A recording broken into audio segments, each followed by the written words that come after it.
Buenos días, mi nombre es Clara Briceño, soy cirujana general, fellow de cirugía oncológica y el día de hoy vamos a hablar sobre el trauma de tórax. El trauma de tórax se define como el conjunto de alteraciones anatómicas y funcionales provocadas por un agente traumático sobre el tórax que produce lesión de sus paredes, de su contenido o de ambas estructuras. Las lesiones torácicas son responsables del 20 al 25% de todas las muertes causadas por el trauma. En Colombia es más frecuente el trauma penetrante que el cerrado, correspondiendo al 96% de todos los casos de trauma de tórax, mientras el segundo es de solo el 4%. Sin embargo, es importante aclarar que en países del primer mundo la relación es a la inversa. La mortalidad por arma blanca es del 3 al 10%, mientras que la mortalidad de trauma de tórax por arma de fuego es hasta el 20%. El trauma de tórax tiene 3 picos de mortalidad. El primero, que ocurre en los primeros minutos después de sucedido el accidente, que es responsable del 50% de todas las muertes. El segundo, que se presenta en las siguientes 3 horas, que es responsable del 20% de las muertes. Y el tardío, que es responsable del 30% de las muertes por trauma de tórax y es secundario básicamente a las complicaciones de lesiones iniciales. Por fortuna, entre el 80 y el 85% de todos los traumatismos abdominales que requieren alguna intervención, estos se resuelven mediante una toracostomía cerrada. De acuerdo con los mecanismos de trauma, este puede ser abierto o penetrante, cerrado o iatrogénico.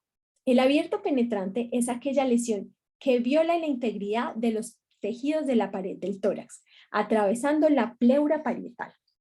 El cerrado es una lesión que no viola la integridad de los tejidos, pero produce mecanismos de dispersión de energía cinética que generan compresión, aceleración o desaceleración sobre las estructuras del tórax. Se asocia con mayor mortalidad en países del primer mundo como Estados Unidos y es causado principalmente por accidentes de tránsito. El trauma de tórax iatrogénico es producido durante procedimientos médicos invasivos, principalmente durante la colocación de catéteres venosos centrales y otros dispositivos para monitorización invasiva de pacientes gravemente enfermos.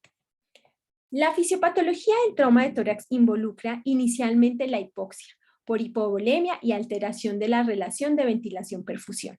Posteriormente se desarrolla hipercapnia con una mala ventilación, secundaria a cambios de presión y alteración en el estado de conciencia.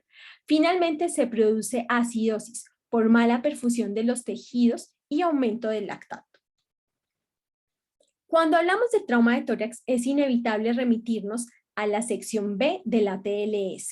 Y siguiendo los lineamientos propuestos por el ATLS, uno debería identificar en este ítem B, en la evaluación primaria, las patologías que ponen en peligro de forma inminente la vida del paciente. Las lesiones que se deben diagnosticar en la evaluación o revisión primaria del paciente politraumatizado y que tienen que ver con el tórax son el neumotórax a tensión, el hemotórax masivo, la lesión del árbol traqueobronquial, y en este punto es importante anotar que el ATL del 2018 introdujo a la revisión primaria esta patología sacando el tórax inestable y mandando el tórax inestable como una patología a identificar en la revisión secundaria. Otra patología es el neumotórax abierto y finalmente el taponamiento cardíaco, siendo 5 las patologías a identificar en la revisión primaria del paciente politraumatizado. El neumotórax a tensión se define como la acumulación progresiva y abundante de aire en el espacio pleural sin que éste pueda ser salido o sacado de allí, lo cual comprime y colapsa el pulmón, desencadenando disminución del retorno venoso en un comienzo y en fases más tardías, colapso de cavidades cardíacas derechas. Por definición, hay desviación del mediastino hacia el lado contralateral, es decir, sano. Los síntomas y signos característicos del neumotórax a tensión son la ingurgitación yugular, la desaturación, la ausencia de murmullo vesicular, la hiperresonancia del lado afectado, la desviación de la tráquea al lado contralateral, el abombamiento torácico y la ausencia de movimientos respiratorios. Y posteriormente, en fases más tardías de esta enfermedad, la inestabilidad hemodinámica. El diagnóstico del neumotórax a tensión debe ser un diagnóstico por historia clínica y examen físico. Ante duda diagnóstica, se debería realizar un rayos X de tórax lo antes posible, donde se verán todas las signos que les comenté anteriormente, como la desviación del mediastino hacia el lado contralateral, pero sobre todo se evidencia el colapso total del parénquima pulmonar o del pulmón afectado, con una radiolucidez de este mismo lado o ipsilateral y desplazamiento de las estructuras hacia el mediastino contralateral. El tratamiento del neumotórax a tensión consiste en la descompresión inmediata mediante punción con aguja gruesa del tórax. Inicialmente se hablaba que esta punción debía ser realizada en el segundo espacio intercostal con línea medioclavicular, pero la última actualización de la TLS habla que en adultos esta punción debe realizarse en el mismo sitio donde va a ser colocada la toracostomía, es decir, entre el quinto a sexto espacio intercostal con línea axilar anterior por encima del reborde costal inferior. La colocación de la aguja de descompresión en el segundo espacio intercostal, sin embargo, se sigue realizando o sigue teniendo vigencia en los niños. Hay que recordar que esta medida de descompresión es salvadora de vidas y que debe realizarse durante la evaluación primaria, pero antes de la realización de una toracostomía para seguir con la evaluación secundaria. La segunda patología, como hablábamos, es el hemotórax masivo. Este se define como la acumulación de sangre en el espacio pleural en un volumen que es mayor a 1500 cc al paso del tubo a tórax o un drenaje mayor a 200 cc por hora por 3 a 4 horas consecutivas. Los signos típicos del hemotórax masivo son el choque hipovolémico, el dolor, la disnea y la desaturación. El diagnóstico, al igual que en el hemotórax, en el neumotórax a tensión, debe realizarse mediante examen físico y una alta sospecha diagnóstica por la historia clínica, pero aquí el RX sí es de gran utilidad, donde se ve un borramiento importante del hemitórax ipsilateral o del lado afectado de la lesión con un colapso hemodinámico significativo. El tratamiento del hemotórax masivo es la reanimación volumétrica adecuada con líquidos endovenosos y hemoderivados y el paso del tubo a tórax, idealmente con la realización de la autotransfusión. El neumotórax abierto se define como la comunicación entre la pleura y el exterior que es mayor a 2/3 del diámetro estimado de la tráquea del paciente. En esta patología se caracteriza porque todo el aire inspirado sale al espacio pleural y aumenta la presión intrapleural, buscando la salida a través de la pared del tórax y disecando los tejidos adyacentes, blandos, bien sean músculos y piel. Los signos y síntomas típicos del neumotórax abierto son una herida traumática grande, soplante en la pared del tórax que genera dolor importante, disnea y desaturación. El diagnóstico es muy sencillo por examen físico y el tratamiento consiste en colocar un apósito con sellamiento de 3 lados mientras se realiza la toracostomía y el paciente es llevado a cirugía para inicialmente algo de reconstrucción de la pared del tórax. Lo que busca este apósito con sellamiento de 3 lados es que durante la inspiración el vendaje se adhiera a la pared del tórax y evite la entrada de más aire al espacio pleural, permitiendo que durante la expiración el margen abierto o no sellado permita la salida de aire al exterior. Como les decía, la lesión del árbol traqueobronquial, que es una de las patologías introducidas en la nueva versión de la TLS a la revisión primaria, es una lesión severa de la tráquea o de los bronquios fuente derecho e izquierdo, generalmente ubicado a 2.5 centímetros superior o inferior a la carina. Ocurre principalmente en el trauma penetrante o contuso, pero de altísima energía, y se caracteriza por una alta morbimortalidad debido a lesiones asociadas, principalmente de grandes vasos torácicos.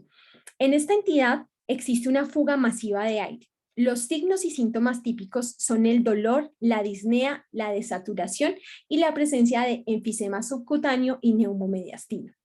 El diagnóstico se realiza por una alta sospecha clínica de acuerdo con el mecanismo de trauma y la RX puede mostrar hemoneumotórax, neumomediastino.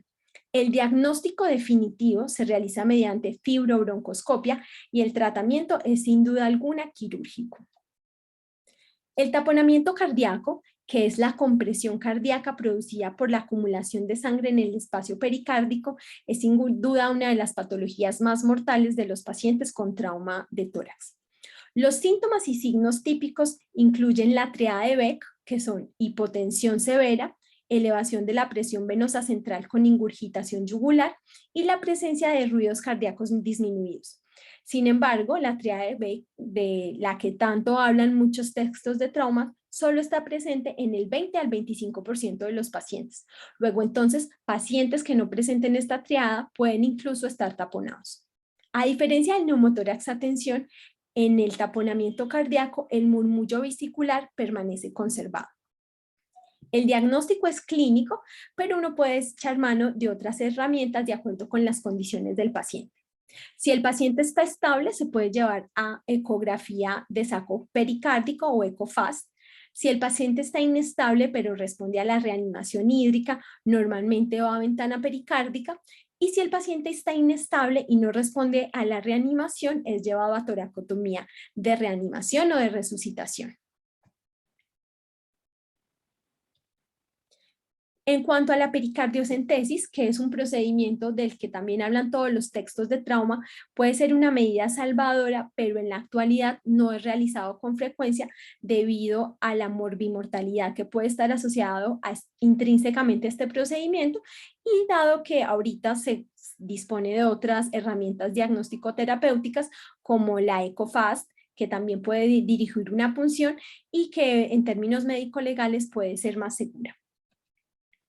Este es un flujograma que muestra rápidamente cómo es el manejo del ABCDE de los pacientes con trauma y cuáles son las patologías que se deben identificar y rápidamente la solución o el manejo que se debe dar. En cuanto a las lesiones que se deben diagnosticar en la revisión secundaria, tenemos en primer lugar el neumotórax simple, que es un neumotórax que no genera el colapso cardiovascular y respiratorio que genera el neumotórax a tensión. El hemotórax no masivo, que es aquel que no cumple criterios de hemotórax masivo. Hay que recordar que el borramiento del ángulo costofrénico equivale a aproximadamente 300 a 500 cc de líquido, dependiendo de la contextura del paciente, y que la principal causa de hemotórax es el sangrado del parénquima pulmonar. Luego entonces lo que se busca para el manejo del hemotórax es la reexpansión pulmonar y con esto se lograría controlar el sangrado. La contusión pulmonar, por otro lado, es una lesión alvéolo intersticial que ocasiona disminución del intercambio gaseoso y como consecuencia hipoxia e hipoxemia. Se asocia frecuentemente con otras lesiones intratorácicas como lo son las fracturas costales, el neumotórax y el hemotórax. Y con más del 80% de los casos, y en más del 80% de los casos hay otras lesiones extratorácicas. Los pacientes con contusión pulmonar deben ser hospitalizados para observación cuidadosa y monitoría respiratoria y cardiovascular. Hay que tener en cuenta que si la contusión pulmonar afecta más del 30% del parénquima, se debe manejar el paciente en unidad de cuidados intensivos. Dependiendo de la magnitud de esta patología, puede tener una mortalidad que oscila entre el 11 y el 78%. La contusión miocárdica es una lesión contusa sobre el corazón que se produce tras un traumatismo torácico que ocasiona o lesiona el miocardio. Se puede producir desde un hematoma miocárdico hasta una ruptura de la pared cardíaca o de las válvulas del corazón, lo que va a determinar el pronóstico y el tratamiento del paciente. Se diagnostica de acuerdo con la clínica, pero se pueden utilizar herramientas complementarias como son el electrocardiograma y la medición de las enzimas cardíacas. Su manejo va entonces desde la observación hasta la cirugía especializada por cirugía cardiovascular. El tórax inestable se define cuando hay lesión de 2 o más costillas adyacentes en 2 o más sitios. Entonces, este segmento ocasiona movimientos paradójicos de la caja torácica. Y es que durante la inspiración, la caja torácica se deprime y durante la expiración protruye. Se altera la mecánica ventilatoria, se produce alteración o trastorno del intercambio gaseoso y aumenta el trabajo respiratorio. A mayor tamaño del segmento paradójico, hay mayor afectación ventilatoria y mayor riesgo de falla. La mayoría de los pacientes con tórax inestables pueden ser manejados de forma conservadora con terapia respiratoria, oxígeno y control del dolor. La ventilación mecánica solo está indicado cuando hay deterioro respiratorio por una gasimetría que muestra una presión de O2 menor de 60 milímetros de mercurio o una FiO2 del 50%, o una presión de CO2 mayor a 35 milímetros de mercurio. Cuando hay imposibilidad del control del dolor, también sería una indicación de colocar al paciente en ventilación mecánica invasiva, cuando hay dificultad en el manejo de las secreciones o un aumento progresivo del trabajo respiratorio. La necesidad de cirugía se derivaría del control de las lesiones adyacentes o cuando se presentan grandes defectos o lesiones masivas de la caja torácica. La lesión de grandes vasos es definida por una lesión de las estructuras vasculares mayores del tórax. En el 90% ocurre por heridas penetrantes y se podrían lesionar desde la aorta torácica hasta las arterias subclavias, las carótidas, la vena cava superior e inferior, las venas innominadas, las venas y arterias pulmonares. La lesión de grandes vasos son lesiones muy graves. La mayoría de los pacientes mueren en las escenas del trauma y en los que logran la atención médica, el 35% va a fallecer posteriormente en el hospital. La ruptura de la aorta es la causa más común de muerte súbita en los pacientes con accidentes automovilísticos y en los pacientes que caen de grandes alturas. Estas se producen por mecanismos de aceleración, desaceleración y ruptura del ligamento arterioso. Los signos radiográficos que hacen sospechar una ruptura de la aorta son el ensanchamiento mediastinal, la anormalidad del contorno aórtico, la opacificación de la ventana aortopulmonar, la desviación de la tráquea, la desviación de la sonda nasogástrica, la depresión o verticalización del bronquio fuente izquierdo, el engrosamiento paratraqueal y la aparición del casquete apical o apical cavo. Aquí se puede ver cómo hay un ensanchamiento mediastinal importante en un paciente con una sospecha de un trauma de aorta. Para resumir un poco acerca de las indicaciones de tubo-tórax, tenemos que los neumotórax de más del 25 al 30% probablemente van a generar alguna repercusión respiratoria o hemodinámica en el paciente y son una de las indicaciones de colocar toracostomía drenaje cerrado. El neumotórax así no cumpla con el 25 al 30%, pero que es sintomático para el paciente. El neumotórax a presión, en atención o en un paciente que recibe ventilación mecánica o presión positiva, cuando hay sospecha de lesión pulmonar severo y el paciente va a recibir traslado aéreo o terrestre, en pacientes con hemoneumotórax y en pacientes con hemotórax. Algo de un resumen acerca de las ayudas diagnósticas. Tenemos que la principal ayuda diagnóstica en los pacientes con trauma de tórax pues va a ser la clínica, que las radiografías también AP o PA de tórax son un método sencillo, rápido y probablemente el de mayor utilidad en los servicios de urgencias para identificar los pacientes con lesiones graves en tórax.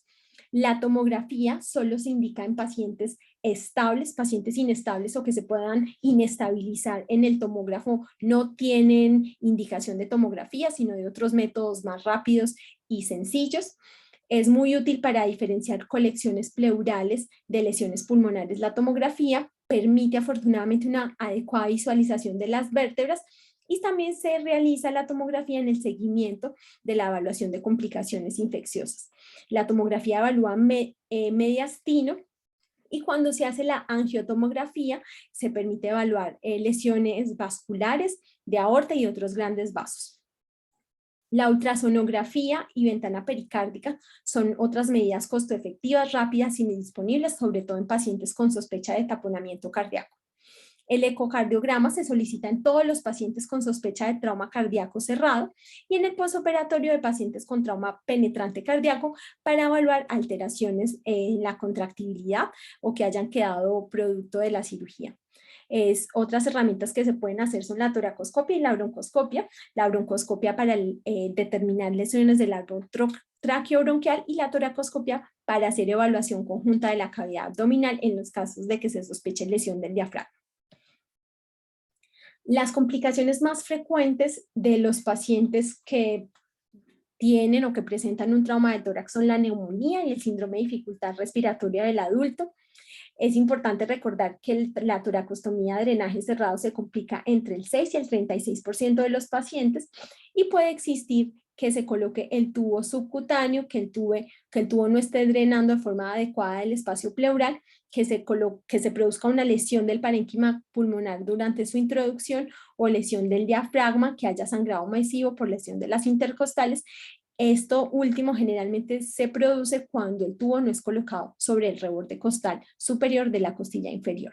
Después del drenaje del hemotórax, hasta el 20% de los pacientes pueden presentar hemotórax coagulado y el 15% empiema o sobreinfección. En general, en el posoperatorio pueden ocurrir resangrados, infección del sitio y atelectasias. Finalmente, para concluir, se debe tener en cuenta que el índice de sospecha de la lesión torácica es muy importante de acuerdo con la historia clínica y el mecanismo del trauma. La mayoría de las lesiones se manejan con un tubo a tórax, solo entre el 15 a 20% de los pacientes van a requerir cirugía. Por lo tanto, todo médico general debe saber cuándo y cómo colocar un tubo a tórax. Las principales herramientas diagnósticas en el abordaje de los pacientes con traumatismos del tórax son el examen físico detallado y riguroso, siguiendo las recomendaciones de la TLS, la RX de tórax y la TAC.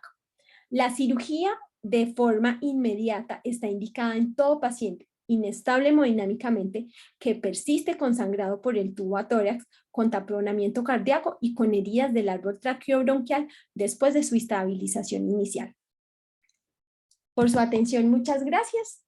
Esta es la bibliografía más relevante utilizada durante esta charla.